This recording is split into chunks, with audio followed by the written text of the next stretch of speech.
Yo, I'm doing road repair. Homie, I paid the way, cause at a young age I learned that it pays to play. So when I chef up, you should tell Rachel Ray she might as well make this a Spawn facial day, cause I survived the blacklisting and a breakaway. So when you see my track listing, copy and paste away. Most of them waste away until... What is up, guys? Welcome to another episode of Maximilian Must Know. Today we're going to be talking about a scent from the house of Cartier. And that scent is called Roadster. Now, this is my first purchase scent from the house. I actually have another one now, but this was the first one that I got. I also own Declaration. I had a miniature of this that I got about 3 years ago from Nordstrom's off the rack, and I really wasn't in love with it at the time, but I saw that it got a lot of online and Fraycom love, and I decided to revisit it about a month back and decided that I really did enjoy this scent. Starting to realize that mint is one of my favorite notes in fragrances. I really like Live Jazz by Yves Saint Laurent, Geranium Pour Monsieur by Frederic Malle, that's a signature scent of mine, and of course Mauve Fresh by Healy. So we're going to tackle Roadster by Cartier today. Now, you guys know when I review a house for the first time, I like to give a little bit of history before we talk about the scent. So let's do that and briefly talk about Roadster.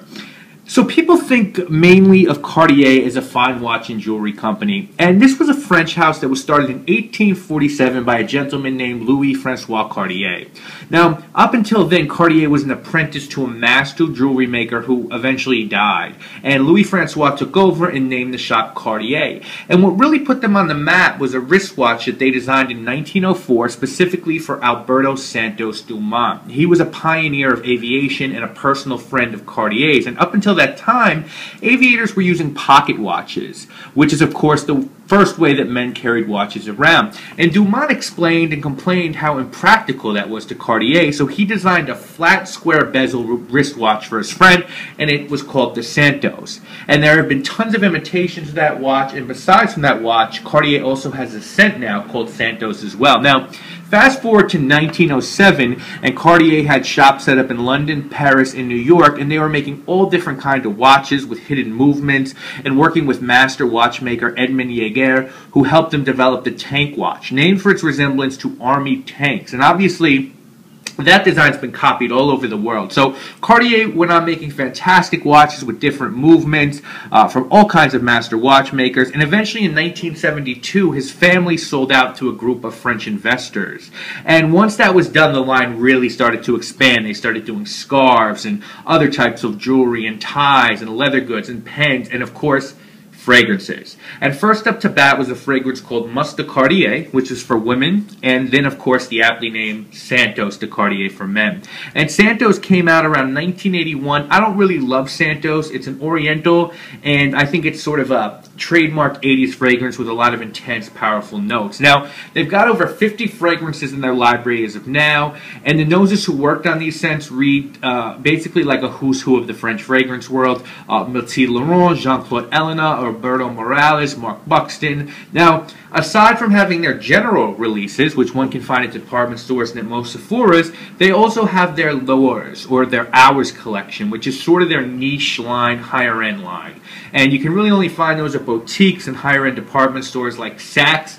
I haven't seen too much online about these, but I know that Sebastian over at Man Loves Cologne, a fabulous reviewer, I really like his channel, he's done some videos about those fragrances. Now, as far as Roadster goes, okay guys, this scent was released in 2008. The nose here is Mathilde Laurent, who has done scents for Guerlain as well as Cartier. And you can get this 50 ml or 100 ml sizes. If you pay for retail, you're looking at about 80 bucks for the 50 ml and about $105 for the 100 ml.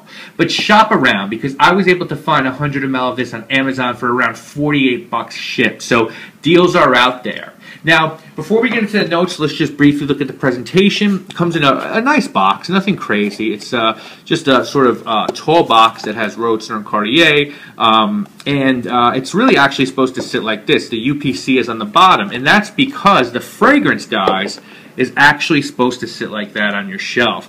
This edge is the one that's flattened off, and your sticker is actually right here. Probably not going to be able to focus on it, but you could sort of see the sticker maybe right there. Now, I like letting it stand like this just because it takes up too much room on my shelf like this, but it's supposed to lay that way. And the bottle is beautiful. It's really heavy glass. It's got this cap, which was inspired. This is actually, if you see in the intro of my video, the Roadster watch, this is what the crown looks like that you pull out to set the time. And in order to open this, you got to give it a little bit of a twist, and that's how you open it. And it's got a really nice atomizer that shoots a very controlled mist. You can sort of half spray it or mini spray it. It's a beautiful bottle. I think it's one of my favorite designer presentations with the really heavy glass and the sort of watch-inspired cap and the nice sprayer. You know, the box isn't anything to write home about, but all in all, it is just a great presentation from Cartier. Again, it's going to look really nice in your collection. So, bravo to them on the presentation of this. Now, the notes on this fragrance are going to be French labdanum, patchouli, vetiver, bergamot, mint, and vanilla. Okay? So I'm going to just spray a little bit on my hand so I can smell it while I talk about this fragrance. So, what do we get out of Roadster? What does it smell like? Well, let's start with this. This easily makes it into my top 10 designer scents of all time, without a doubt. I think that with designer fragrance, I've sort of gotten to the point where I'm very leery of the stuff I see in malls and department stores. Very few of the scents that we find in Sephora are high quality and different. Now, lots of them smell great, but I think there's a lot less Lamels and Roadsters than there are Ralph Lauren Big Ponies and the Lacoste Color Series. I think I've gotten to the point where I don't really want to add anything new to my collection that smells too generic, unless it's of an extremely high quality. I want to own and buy stuff that is new to me and I haven't smelled before. And not only is Roadster one of those scents, Cartier has a few of them like those, like Eau de Cartier and Declaration. We'll speak about those in future episodes. That's not to say that this house doesn't have a few duds, but I think for the most part they were doing a good job of crafting high quality and elegant fragrances. I really like the fact that mint is in the backbone of this fragrance. To my nose, at least, the patchouli and labdanum is sort of up close at the top. Those are the first notes that I get, and normally with mint fragrances, it's that fresh, embracing mint that's at the top, and once it's gone, it's gone. This, on the other hand, has a mint note that is strong and rich enough to last for a hell of a long time on my skin, and that's something I'm very unused to and something I really applaud Laurent for pulling off. Labdanum is a sticky green resin that comes from cistus shrubs in the Mediterranean. And boy, does this scent come off an earthy and green at the top. But not the sort of green that we get in green Irish tweed. This is a really organic and rustic sort of green that reminds me of being on the woods in a wet day when the trees and earth are wet and really aromatic. You've got that going on here, which totally involves patchouli, and then you've got the vanilla and mint to sort of smooth it out before it gets a little too granola for the nose. Instead of this being almost like a hippie scent, there's a level of class that's achieved for those other subtle notes. So it's almost like walking through the forest in a tux, if you get my drift. This is a very versatile fragrance. You could pull this off hanging out on the weekend just as easily as a work scent or dressed up. I think it works great either way. And as it matures on your skin, the mint pokes its head out a little bit more, actually fighting through that intense green with a bit of finesse.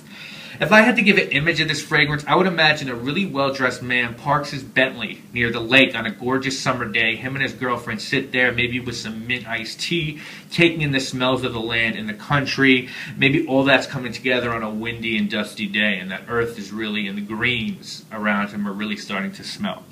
What I also like about this fragrance is that it's got some balls projection and longevity-wise. I get about 8 hours with this easily, and that's with 3 sprays, 2 on my chest and 1 in the back of my neck.